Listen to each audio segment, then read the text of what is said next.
Bonjour et bienvenue dans cette vidéo dans laquelle nous allons découvrir 10 dépenses que les gens riches évitent. Pour devenir riche, il est important de savoir faire les bons choix en matière de dépenses. Un exercice plutôt difficile qu'il n'y paraît car les habitudes qui nous font perdre le plus d'argent sont ancrées dans notre quotidien. Pour savoir si vous êtes sur la bonne voie en matière de budget, découvrez 10 dépenses que les gens riches évitent. Mais juste avant, assurez-vous de vous abonner à la chaîne et n'oubliez pas de télécharger votre livre offert sur la liberté financière en cliquant sur le lien dans la description située sous la vidéo. Ces dépenses du quotidien qui vous appauvrissent. Les riches ne le sont pas devenus par hasard, ils ont une éducation financière de qualité, ce qui leur permet de gérer leur argent efficacement. Il ne suffit pas de donner une grosse somme d'argent à un pauvre pour en faire un millionnaire. S'il conserve les mauvaises habitudes qui l'ont empêché de sortir de la pauvreté, il ne tardera pas à perdre jusqu'au dernier centime. Pour preuve, de nombreux gagnants du loto ont fini sans le sou. Pour s'enrichir, il faut avoir un capital et épargner pour l'obtenir. Tout le monde ou presque le sait. Ce qui empêche la majorité des gens de concrétiser cela, et sans doute vous aussi, si vous regardez cette vidéo, ce sont ces petites dépenses du quotidien auxquelles nous ne faisons pas attention. Comme il s'agit de petites sommes, cela ne paraît pas bien méchant. Pourtant, mises bout à bout, elles creusent un trou dans votre budget qui vous appauvrit irrémédiablement. Dans cette vidéo, vous allez découvrir 10 exemples de ces petits riens qui vous éloignent de l'indépendance financière. Numéro 1. Les cafés au distributeur. S'il y a bien une dépense que les gens riches évitent, ce sont les cafés pris au distributeur. Que ce soit à la gare en attendant le train, au travail lors de la pause avec les collègues ou à l'université entre deux cours, les occasions de craquer sont nombreuses. Un gobelet de café coûte entre 0,30 € et 1,20 € selon la machine. Imaginons que vous preniez 3 cafés par jour, 5 jours par semaine. Cela fait entre 4,50 € et 18 € qui partent en fumée chaque semaine. En un mois, vos pertes se chiffrent entre 18 et 72 €. Et que dire des quelques 216 € si vous prenez le café le moins cher de cet exemple englouti chaque année. Achetez votre café en gros, le préparer à l'avance chez vous et l'emporter dans un thermos, c'est bien plus économique. Un café fait maison dans une machine classique avec filtre revient en moyenne à 0,10 €, soit un tiers du prix du café le moins cher. Cette logique s'adresse aussi aux encas, boissons et autres confiseries vendues dans les distributeurs. Numéro 2. Le repas pris à l'extérieur. Manger à l'extérieur fait aussi partie des dépenses que les gens riches évitent, à moins qu'il ne s'agisse d'un repas d'affaires qui sera alors payé par leur entreprise. Prendre un plat à emporter pour déjeuner vous évite d'avoir à cuisiner. C'est convivial et permet de se faire plaisir. Le problème, c'est que cette habitude a un coût que vous ne soupçonnez peut-être pas. Imaginons que vous prenez une formule avec sandwich et boisson pour 6 €, ce qui n'est vraiment pas cher. Multiplié par 5 jours de travail hebdomadaire, vous perdez déjà 30 €, soit 120 € par mois. Si vous êtes un peu plus gourmand et que vous optez pour un plat et un dessert à 8 €, nous arrivons à 40 € chaque semaine et 160 € mensuels. Autrement dit, c'est entre 1440 € et 1920 € qui vous échappent par an. Pour devenir riche, faites-vous chaque soir un repas à emporter pour le lendemain. Numéro 3. La cigarette et l'alcool. Les riches s'abstiennent de boire et de fumer avant tout pour préserver leur santé et leur lucidité, mais pas seulement. Ces deux mauvaises habitudes sont de redoutables ennemis pour votre portefeuille qu'elles vident à la vitesse de l'éclair. Un fumeur qui se contente de 10 cigarettes par jour doit déjà débourser au minimum 80 € chaque semaine pour avoir sa dose de nicotine quotidienne. Cela représente un budget de près de 5000 € à l'année. L'amateur de bonnes bouteilles n'est pas mieux loti. Une bière avec les collègues le vendredi après le travail et ce sont 192 € qui partent dans les poches du cafetier chaque année en comptant 4 € pour une bière. Si l'on ajoute à cela 3 verres chaque samedi soir, toujours à 4 €, la facture s'alourdit de 768 € par an. Adopter un style de vie sain est le meilleur moyen de protéger votre santé physique et financière. Numéro 4. Les jeux de hasard. Les jeux de hasard sont une dépense que les gens riches évitent absolument car ils savent que l'argent ne se gagne pas sur un coup du destin.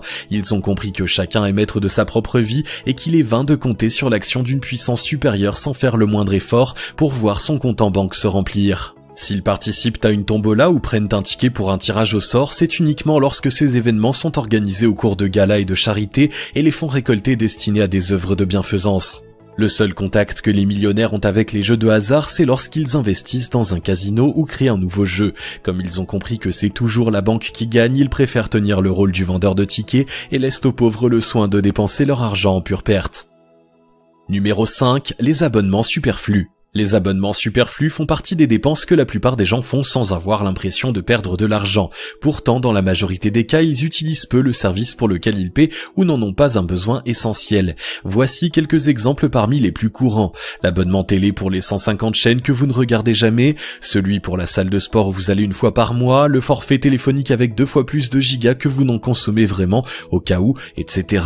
C'est une dépense que les gens riches évitent car ils préfèrent se concentrer sur le nécessaire et acheter au coup par coup les services indispensables. Pour suivre leur exemple, commencez par faire la liste de vos abonnements. Supprimez tous ceux dont vous pouvez vous passer et réduisez les autres au plus près de votre consommation réelle.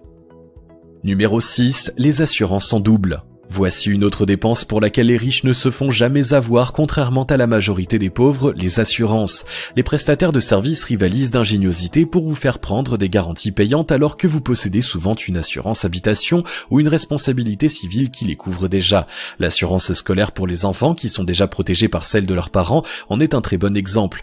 Au palmarès, on retrouve aussi la garantie contre le vol ou la perte de colis que certains sites marchands font payer alors que le transporteur a déjà la sienne. Pour ne plus vous faire piéger, prenez le temps de lire les petites lignes des contrats que l'on vous propose, même si le vendeur vous presse. Ne signez rien sans vous être rassuré que le service n'est pas totalement indispensable et que vous ne bénéficiez pas déjà d'une garantie équivalente. Une dernière précision, fuyez les extensions de garantie qui ne servent qu'à enrichir les vendeurs. En effet, elles ne prennent pas en compte les pièces d'usure et la majorité des pannes survient de toute façon une fois leur durée écoulée. Numéro 7. Les gadgets à la mode. Avoir le dernier smartphone de la marque à la pomme et un ordinateur haut de gamme avec le dernier processeur sorti, voilà qui est tentant. De même que la dernière console de jeu à la mode ou une garde-robe ultra branchée. Le problème, c'est que tout cela a un coût et c'est justement pour cela que c'est une dépense que les gens riches évitent. Ces objets sont ce que l'on appelle des passifs. Ils vous coûtent de l'argent et perdent de leur valeur au fil du temps. S'ils vous apportent une satisfaction passagère, ils vous privent de votre capacité d'épargne et vous rendent de plus en plus dépendant de votre travail. Les riches n'ont pas besoin d'accessoires pour paraître en société. Ils n'achètent que ce qui leur est absolument utile et mènent une vie sobre. Un exemple que vous feriez bien de suivre si vous voulez devenir indépendant financièrement.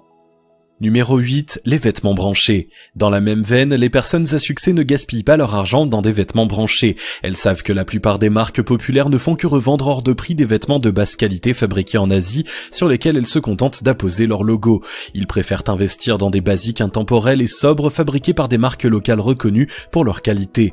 À titre d'exemple, il existe des montres suisses d'une solidité et d'une précision incomparable qui se vendent moins cher que des montres qui portent la griffe d'une marque de luxe, ou des jeans entièrement fabriqués en France vendu au prix d'un pantalon asiatique de grande marque. Au lieu de courir après la dernière collection, choisissez des pièces qui sont adaptées à l'usage que vous en faites et suffisamment résistantes pour vous accompagner dans la durée. Faites en sorte qu'elles conviennent pour la palette d'occasion la plus large possible, car être obligé d'acheter une tenue spéciale pour le réveillon ou pour un enterrement est une aberration économique. Numéro 9. Les achats durant les soldes.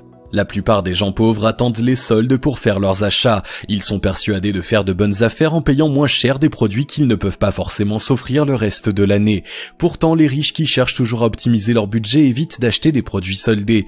Il y a plusieurs raisons à cela. Souvent, la bonne affaire, c'est le vendeur qui l'a fait. De nombreuses marques n'hésitent pas à gonfler leur prix avant le début des rabais et utilisent une fausse remise pour vendre au prix normal.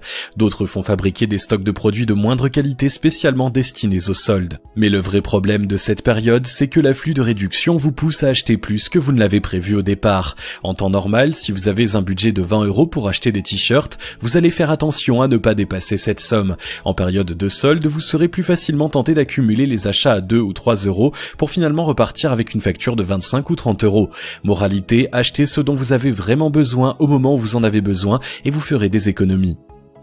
Numéro 10. Les voitures de sport. Une voiture est un moyen de transport indispensable pour de nombreuses personnes, mais c'est aussi un objet au coût d'entretien souvent élevé. De nombreuses personnes en difficulté financière s'endettent pour acheter des voitures puissantes qu'elles sont fières de montrer à leur entourage et avec lesquelles elles aiment parader dans le quartier. Une grande partie de leur budget mensuel est absorbée par l'essence et l'assurance, de sorte qu'elles se retrouvent fréquemment à découvert.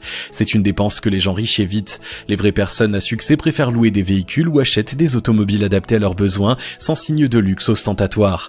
Si elles achètent des véhicules coûteux comme les voitures de collection, c'est pour l'investissement que ces pièces rares représentent. Si vous habitez dans une grande ville, contentez-vous de louer une auto lorsque vous en avez besoin.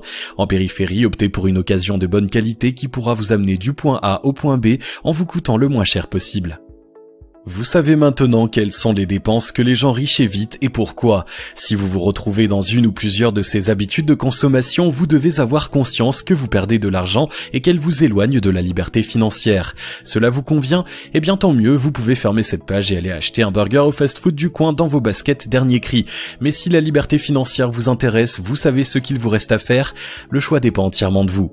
Si vous avez aimé cette vidéo, merci de liker, partager, commenter et surtout vous abonner à la chaîne. Vous êtes également libre de recevoir le nouveau livre 5 étapes pour atteindre la liberté financière en cliquant sur le lien situé dans la description en dessous de la vidéo et on se retrouve très vite pour une prochaine vidéo.